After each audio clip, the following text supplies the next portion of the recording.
Hello and welcome to Practical Inclusion. You'll see that I am in a different space today than I usually am. I'm getting carpet laid at my house. So my dad has given me his study for the day.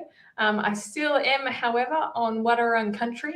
And I want to pay my respects to their elders past and present, and a big call out to any Aboriginal and Torres Strait Islanders who are watching today. Apologies for some of the ridiculous commentary around the Queen's passing, particularly a National Day of Mourning. I understand that is a really triggering and really, I guess, deflating thing to have occurred based on the history. And so a big call out and wrap my arms around Aboriginal and Torres Strait Islanders who have had a negative experience over the last few weeks. Peter, I've got a wonderful guest with me today who has become a friend of mine and through this diversity and inclusion work, and I'm constantly learning from Peter, and I'm sure you're all going to do that today as well. Peter, where are you coming in from today? Well, look, I'm coming from a place called Mannahatta, as it was known to the Native American Indians, and it literally means the place where you go and get wood to make your bow. Hence how Manhattan, one of the 5 boroughs of New York City, got its name. Fantastic. Thank you for sharing that, and thank you for joining the show. I know it's nighttime there, and so really appreciate you making the time for us.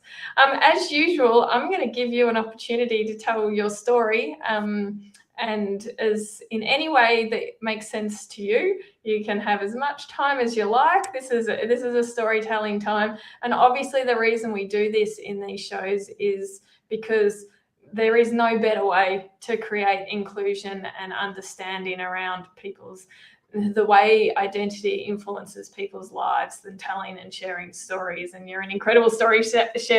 So I'm looking forward to hearing your story through your words. Well, thank you very much, Bree. And can I just say it's been fabulous knowing you over the last year and a half and participating in your monthly forums. I'm a great fan of your work and a great fan of what you've been bringing to the Australian community and the global community. So where do I start? I think my whole journey started behind my parents' milk bar. In 1972, they moved to Newport, which was back then a predominantly Anglo-Saxon area. And, I could barely speak English. I don't think I started to speak till I was about 4 years of age. And once I did learn, I sort of went on this I just never stopped, and I never stopped learning.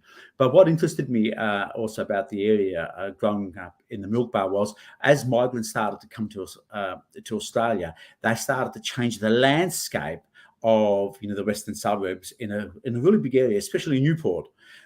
Not so much Williamstown, and my parents barely spoke any English, but it was really interesting to see the different types of people that used to come into the milk bar. And my parents had a delicatessen, and I suppose that was my introduction to meeting people from different cultures, including a lot of First Nations people, which my father developed some amazing friendships with over a 2-decade period. So we lived behind this milk bar for literally 20 years. But at the same time, I also saw how my parents became victims of ethnic discrimination over this period of time, and how people didn't want didn't really approve of Greeks moving into this area and taking over a milk bar that was held by the Backhouse family for 20 years before that.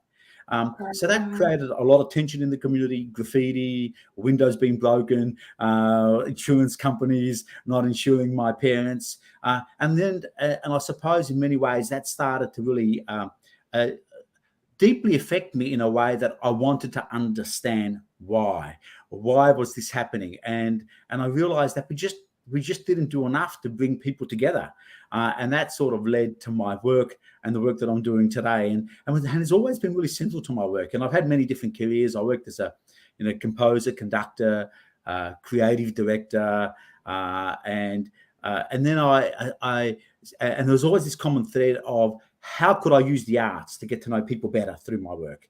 How could I use the arts to foster great understanding of people? And then I moved into education, and then now, who would have thought I would have moved into big data?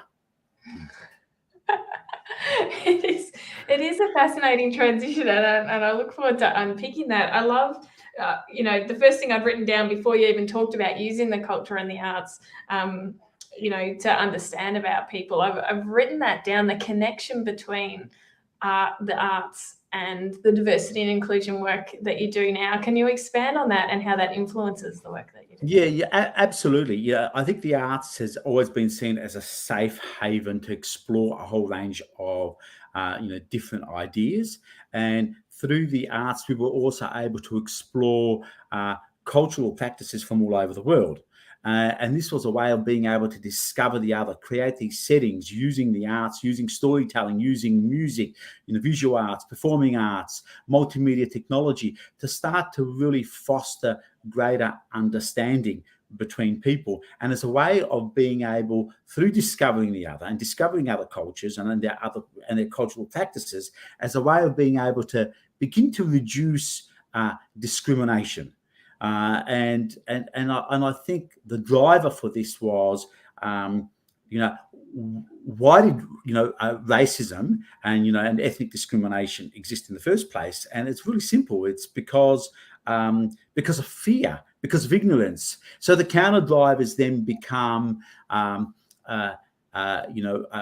education, collaboration, and familiarization. And there's no better way than to bring people together, and the arts becomes a great entry point to start these conversations and discovering the other, but more importantly, also using the tool of empathy.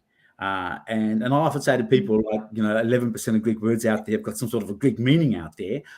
Empathy literally means, most people see it as, sharing in the feelings of the other, being in the shoes of the other, but it actually means something deeper than that. It means sharing the passion, the pain of the other. So when you start to experience the emotion, then a deeper communication and deeper engagement starts to happen, not so much with the other, but also with yourself.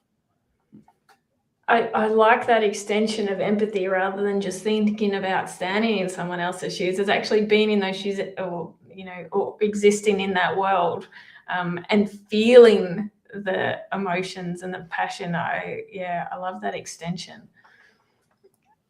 I'm keen to talk about language, and Leonie, thanks for watching in and sharing some comments. And you talked about, and you've said here in your comment, you like learning about First Nation place names in Australia and beyond. And Peter, for me, my interactions with you, a lot of the insightful things that you've brought to my work is around the importance of language, and how we use language to include or exclude at times. And I'd love you to talk, it's a pretty open-ended question, but I'd love you to talk about language and how you see the role that it plays in diversity, equity, and inclusion.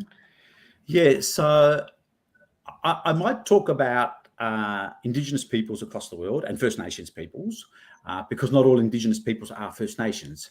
And I heard this statistic last week because I was in New York to attend a whole lot of the UN General Assembly events, and I heard them talk about the impact that climate change is having on Indigenous cultures across the world, and how they're usually the first to be affected. And they're the stewards of more than I heard some number, 25% of the world's lands, yet they make up about 6% of the global population, and they're responsible for something like, the statistic was around 80% of the biodiversity. But because they're being displaced at this phenomenal rate because of climate change, the first thing that's going to also disappear is all these intangible cultural traditions. But one of those is going to be languages. So Indigenous people speak more than 4,000 languages, and that's going to reduce to less than 2,000 in the next 50 years. So, I put to all the listeners out there, how would they feel, if you were one of the few speakers left of your language, and then that language disappears, and then think of how that language and that connection it has to a place, to a space, to values, to systems of thinkings, to so many thought patterns, and what that actually means for humanity. So I'm thinking about language in this instance in terms of when a language dies, what impact it has, but also what we can also learn from other languages. And we see with the English language, because it's almost become the lingua franca of the world, okay, and how that impacts and in many ways oversimplifies these complex ideas that exist in other cultures.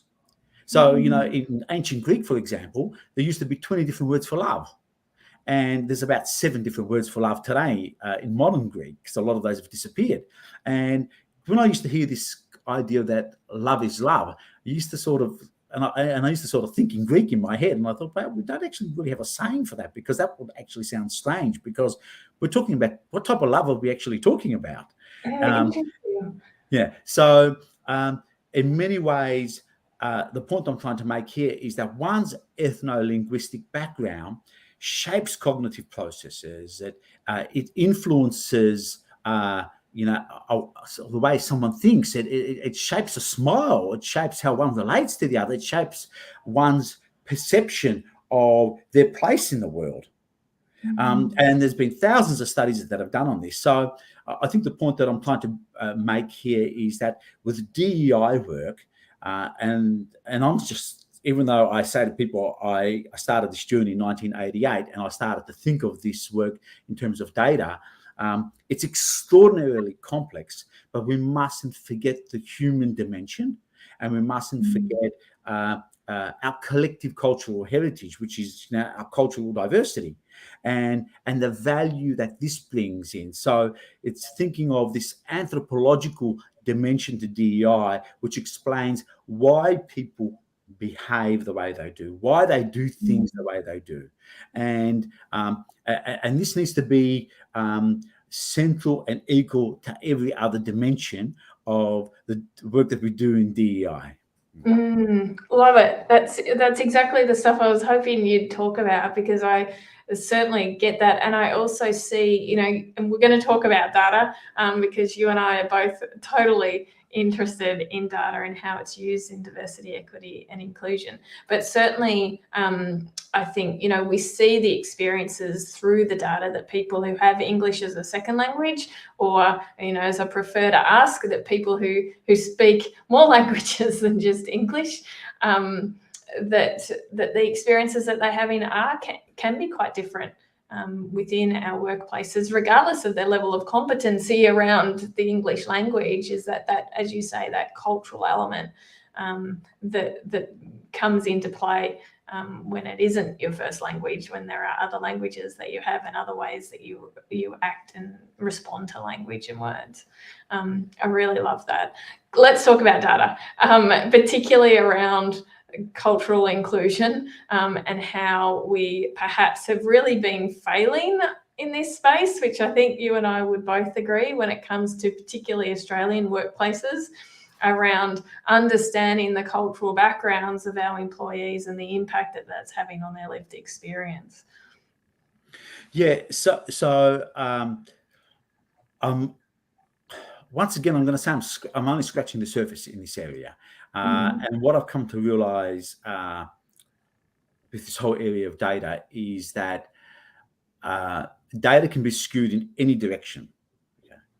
But I think we fail if we don't take a data equity approach. And what I mean by that is making sure that we're not leaving anyone out during the process, and also recognizing that when we take a data-driven approach, that not everyone is starting from the same place socially or culturally. And I've addressed some of the biggest tech companies in the whole world around this topic, because a lot of them are trying to solve and disrupt all these societal challenges. And one of the reasons why they struggle to do so is because they're constantly assuming that everyone is starting from the same place. And what we do tend to do in the DEI space is we start to conflate these different identity groups together in different categories. And there's been a lot of studies done on this, where it starts to perpetuate difference and exclusion and inequality. So for us and for our journey at our organization, it was really trying to understand what we mean by diversity, and then recognizing that the value that inclusive data sets play in ensuring that everyone counts and no one is being otherized in the process. So how do I put this in greater detail to the listeners out there? I think the journey for me started in 2015 when Reza, whom I think you interviewed a bit over a year ago, my CTO, who went to a school for geniuses, and he said, Pete, you're always talking about diversity and you're talking about cultural diversity. These are nebulous concepts and they don't really mean much to me. And I said, keep on talking, Reza. I mean, yeah, I'm interested in what you've got to say. And he said, well, we need to be able to somewhat measure this work that we're doing. You know, if people want to start to engage in this work of diversity, equity, and inclusion, and they want to work towards being inclusive, well, they need to understand who they are. They need to understand the data, and how do you work out if you're more or less diverse, a year down the track, and how do you understand this diversity? So he said, Pete, just think of one thing: diverse just means difference. No one thing can be diverse. Diversity is an aggregate of two or more things, and it was like a light bulb that went off in my head, because I thought, yeah, if it means that, then we can probably start to apply different metrics to this notion of diversity. And that just has opened my mind, and it's allowed me to start to disaggregate these concepts of what do we mean by cultural diversity. So we undertook these 300 literature reviews, because until this point in time, cultural diversity and diversity to a large extent had been poorly defined. It had been analytically neglected, and it was in need of robust understanding. So I said, Reza, look, we've got some wins at the moment. Why don't we put a team of subject matter experts together, and in 6 months' time, we'll come up with something. It wasn't 6 months, it was about 5 years. But what we were able to do was, we carried out more than 300 literature reviews, and we were able to disaggregate the concept of diversity. And then that allowed me to start to apply that thinking to other areas of diversity, equity, and inclusion. And then I thought, let me look at this identity group of LGBTQIA+. Well, that's just a conflation of gender identity, gender expression, biological sex, and sexual orientation.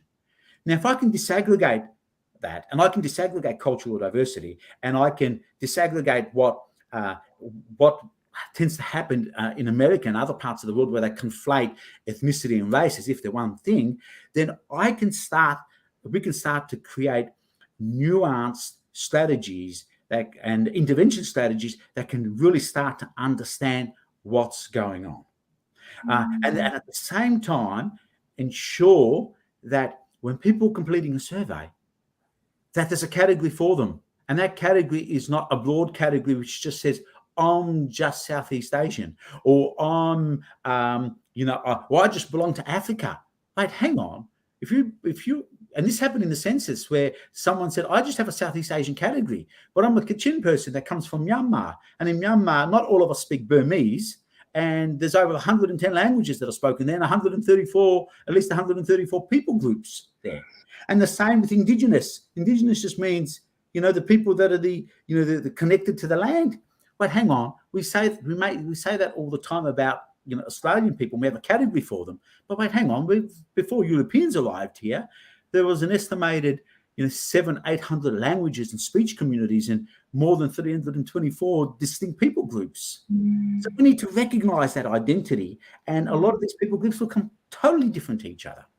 I recall a story. Quite a few years ago, I was working with a community from Waipa, the top end of Australia, and there was an Indigenous out, and he said, look, they threw me into a prison, when I was in my early 20s. Now, I think he was in his 70s when I met him quite a few years back.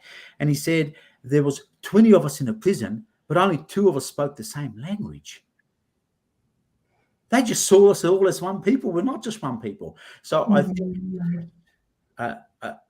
once we can start to take a data-driven approach, and that data-driven approach ensuring that no one is being left out and everyone can be counted, then we can start to unlock the true potential and value that diversity can bring to society, but at the same time start to develop these inclusive strategies, which might mean what are the systems and the processes that we're trying to include people in? Do they need to be interrogated?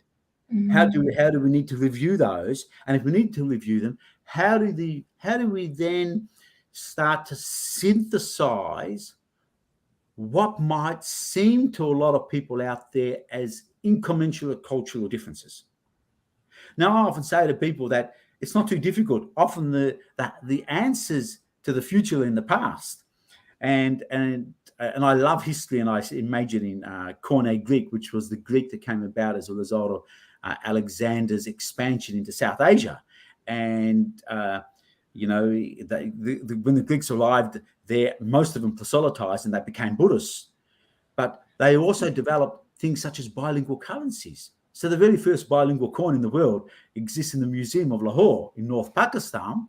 And I managed to hold that coin in my hand. And I was like, my God, what does this actually tell you about inclusion? What does it tell you about diversity? What does it tell you about, I'm not going to approach this encounter from an ethnocentric perspective, but I'm going to actually give something up and I'm going to allow you to be part of that conversation.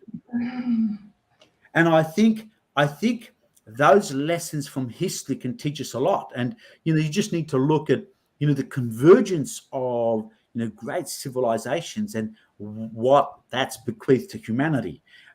You think of the numerical system. This is not one culture giving us a system that we're still using for 1,000 years. This is the convergence of Hellenic, Arabic, Persian, and Hindu thought coming together to give something that every single one of us is grateful for today. Or if you think of the bionic eye today and how that's being developed, and I'm moving forward now, and the value of bringing people together to solve challenges and to make humanity better. So for me, I coined the slogan in 2012 or 13, I think it was, "Diversified we grow," and I attached it to this, you no doubt all your listeners out there are familiar with the the phrase "divided we fall, united we stand." And in one of the choirs I used to conduct, El Pueblo Unido Jamás Será Vencido, the people united should never be defeated. Many of the people in that choir were extremely left-leaning, and for me, it wasn't enough to think of this work in terms of just social justice, but to also think about how we can take it one step further and to invite every single person into the conversation and say, well, we need to invite everyone in the conversation because diversity of thought is going to, help us solve the challenges, because we're going to have many more touch points because our environment is always changing and we've got these global challenges which require transdisciplinary approaches, and let's focus on what that challenge is, and we're all going to benefit from that. And in the process, we're all going to learn to love each other as well. Beautiful world. Yeah. I love it. And thank you everybody for the comments that you're making today. Sorry for some of you, it seems like the video has restarted itself, but then I'm not sorry because you just get to hear Peter's wonderful comments and thought leadership in this space twice. But yes, apologies if that's been a problem for you. And Sudeep, some great comments there from you. Sorry, I haven't put them up on the screen. They're quite long and they'll cover Peter's face, but I really like your comment around focusing on Peter's quote around data can be skewed in any direction, because I 100% agree with that. Peter, I loved how you talked about that, we do have to sometimes give something up to include, and that we should be actively seeking to do that. And I think that sometimes where people build that resistance, maybe even subconsciously, unconsciously, this refusal to kind of give up what we've got, thinking that you've got to hold on tight to the status quo and how things have always been. You know what? We can actually find better things and better ways of doing things if we do give things up and allow others. And I don't, that's clumsy use of my language, but actually create spaces where we all have equal contributions, rather than holding tightly onto the status quo in the way we've always done things. Yeah, and to add to that, I think the other thing we need to keep in mind is that we're not going to agree on issues, but robust discussions are useful because they allow everyone to lean in. But as long as those robust discussions are done in such a way that, yeah, be as hard as you like on the issue, but in the process be extraordinarily kind to the other. And for me, that's been the big learning over the last few years. It's, listen with intent, and reflect, all the time, because trying to understand where the other's coming from is really important, because then it allows you to maybe take a step forward, and hopefully the other will take a step forward. And then in the process of those conversations is to explore our commonalities, because we have so much more in common than we have different. Yes, absolutely. I really like to kind of harbour that point, particularly when we're meeting new people, right? We have this psychological tendency to always focus initially on our differences. That's where the question, where are you from, originates from, right? It's that we see difference and we feel like we need to point that out instantly. And we can absolutely focus on similarities first and then get to talk about the wonderful differences that we have when we've built a stronger connection with each other. I love your points around data, and particularly around this idea that it is just as important. The experience of the person filling out the survey is just as important as the outcomes that we'll pull out of that data. That somebody can go to that survey and feel that there is a space for them. And I think this is a really tricky spot for us who are doing this type of consultation and research with employees, to be able to create data sets that we can use and we can do something with, but at the same time, really, as you say, drive into that nuance that exists. And then it also then becomes tricky in what we do with that data, because the more granular we get with our data collection, then the harder it can be to actually draw conclusions from and to be able to communicate that. Yeah, absolutely. And with a lot of the companies that we're working with at the moment, and we're working with a lot of many multinational companies across the globe, and hospitals, one of the things we say to them is that this work, there's no silver bullet for it. There's no quick fix. And the main reason why is because our environments are constantly changing and culture is not static. And so we need to get better at understanding that. But we also need to recognize, coming back to these, the value of inclusive data sets. But how do we actually make that work? And this is why our organization developed, this platform called Diversity Atlas. It took us millions and millions of dollars of investment to create it. I thought it would be a 6-month task, but it was a better part of 5 years. But it uses enormous computing technology to ensure that no one is left out during this process. And something like this wouldn't have been possible a few years ago. But in the collection of data, what we're also noticing is how people, how they want to self-identify, and to what extent they want to self-identify. Mm-hmm. So we have major corporations where their workforces saying, well, 29% don't want to answer certain question. That is invaluable data in and of itself, because it tells us that, well, these individuals in an organization don't feel safe to bring aspects of their identity to a workplace. So that starts to inform strategies for these large organizations, where they can start to go, well, we need to work on cultural safety, we need to work on psychological safety, but also recognizing that, coming back to this work, it's got to be incremental, it's got to be slow, and it's got to be over the long-term period. You're not going to get this change overnight, and you've got to be constantly reassessing this work over and over and over again. Totally agree. Yeah, couldn't agree more with that.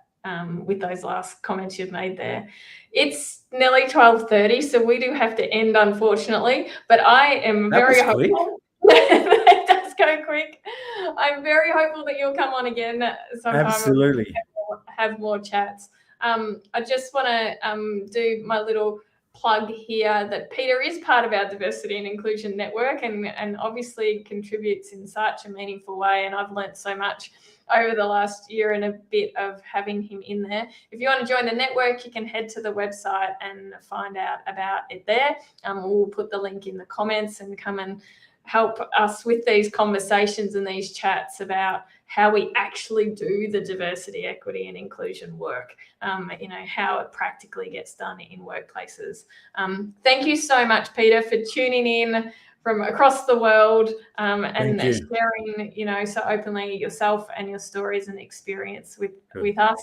And I look forward to having you on again soon. And if I can just share one last thought that I heard at the UN General Assembly last week, and that was because of climate change, of the 480 million Indigenous people that we have in the world, 370 million of them are now being affected by climate change. So I just wanted to leave that thought with everyone. Thank you, Bree. And if you're not a member of Bree's, monthly sessions, please join. Thank you. Thank you so much. So kind, Peter. And thanks everybody for listening in and for your commentary. And we'll be back another time. It may be next week. It may be the one after with another one of these conversations. So watch out for it. Thanks, everyone. Bye. Thanks.